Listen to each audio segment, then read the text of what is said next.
ఇప్పుడు America hit లిస్ట్లో ఎవరున్నారు? ఇరాన్ సుప్రీం లీడర్ మోజ్తబా ఖొమేనీతో పాటు ఇస్లామిక్ రెవల్యూషనరీ గార్డ్ కార్ప్స్కు చెందిన సీనియర్ నాయకుల ఆచూకీ చెప్తే భారీ నజరానా ఇస్తామని ప్రకటించింది అమెరికా.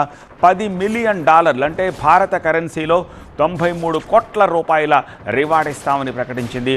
ఆ హిట్ లిస్ట్లో ఎవరెవరున్నారో ఇప్పుడు నేను మీకు చూపిస్తాను.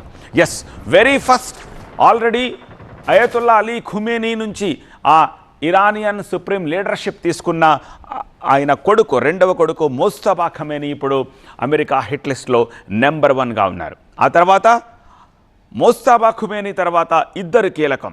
వాళ్ళు Ali Larijani, security council member. ఇతను ఏంటంటే ఒప్పందాలు, వ్యూహాత్మక భద్రతా వ్యవహారాల్లో ప్రధాన నిర్ణేతగా ఉంటాడు. ఆ తర్వాత అస్గర్ హెజాజీ, ఇతను supreme leader of deputy chief, నిఘా విభాగాలన్నింటినీ సమన్వయం చేసే బాధ్యతలు తీసుకుంటాడు. సో సుప్రీం లీడర్తో పాటు వీళ్ళిద్దరు కూడా ఉన్నారు. వీళ్ళిద్దరు తర్వాత ఎవరు?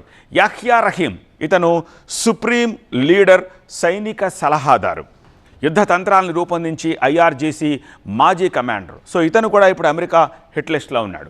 ఆ తర్వాత ఇస్కందర్ మొమినీ, మేజర్ జనరల్, ఇతను ఇరాన్ అంతర్గత భద్రత వ్యవహారాల్లో కీలక పాత్ర పోషిస్తాడు. ఫైనల్గా ఇస్మాయిల్ ఖతీబ్, ఈ Ismail Khatib supreme leader security member, అంతర్జాతీయ నిఘా కార్యకలాపాలని పర్యవేక్షించే బాధ్యతలు చేపడతాడు. సో ఈ 6 ఇప్పుడు అమెరికా హిట్ లిస్ట్లో ఉన్నారు. అయితే వీరు ప్రపంచవ్యాప్తంగా ఉగ్రవాదాన్ని ఎగదోస్తున్నారని ఆరోపణలు గుప్పిస్తోంది అమెరికా, ఇజ్రాయెల్.